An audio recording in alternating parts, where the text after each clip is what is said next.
যাচাই করবে মহারাজের ইশারাত তো? মোটেই না। আমি যাচাই করব এই সব মানুষগুলো গলায় যে সোনার মাদুলি পড়ে আছে সেইগুলো। তুমি কি বলছো কি শেখরা? ঠিকই বলছি মহারাজ। বিশ্বাস না হলে যে কোনো শেখরাকে ডেকে এনে কিছু একটা ষড়যন্ত্র করেছে। আজকের মতো সভা এখানে শেষ।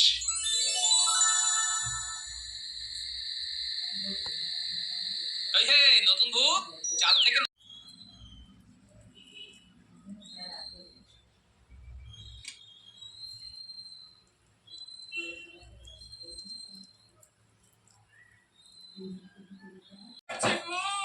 ঠাকুর, ঠাকুর রক্ষা করো, ঠাকুর রক্ষা করো, রক্ষা করো ঠাকুর। আজ কোথায়? আমি বেরোচ্ছি, চলো গো। চলো গো গোপাল দাদা। ভাবে কথা বলছো। সবার উন্মত করলে আমার হাঁটু যে খুলে যাবে। আমি যে অক্কা পাবো মহারাজ, আমি যে অক্কা আরে অক্কা পাবেন কেন? উদ্ঘোষ করতে করতে শুধু সেই মন্ত্রটা বলবেন। কোন মন্ত্রটা গোপাল ভাই? ওই যে মাদুলি, মুখের বুলি আর চরণ বুলি। এটাও তুমি জেনে গেছো?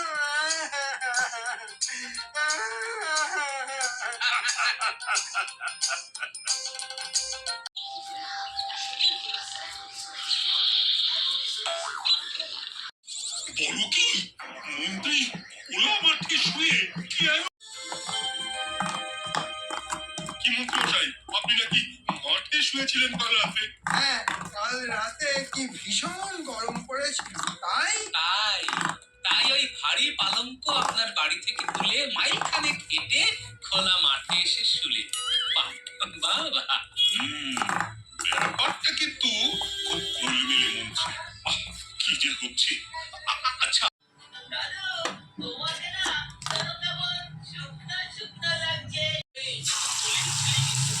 চিন্তিকার বন্ধ করার জন্য পাড়া প্রতিবেশী নালিশ করেছে।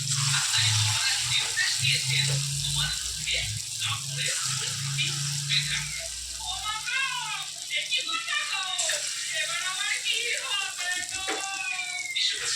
তাহলে আজ যেটা করতেই হবে সেটা করে ফেলি। এবারে এদিকে সব চুপচাপ। ওদিকে মহারাজের মনে হচ্ছে পুরো কাজ।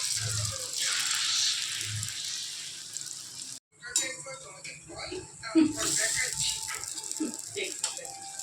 ওই যে গিন্নি, বলি এবার তো চারটি খেতে দেবে নাকি? সারাদিন পরে মানুষটা ঘরে ঢুকলো, তা এটাও কি বলে দিতে হবে? ওই আবার সুযোগ হলো ইশারা। সেই করে দিয়ে এখন মহারাজকে ঘুম থেকে তুলবো না গিন্নিকে সামলাবো? তাহলে তুমিও ঘুমিয়ে পড়ো। ব্যাস তাহলে ভয় পেলেই অসুবিধা। খুব সহজে ওকে নিয়ে মজা করতে কি বলো? ওই একজনকেই একটু যা ভয়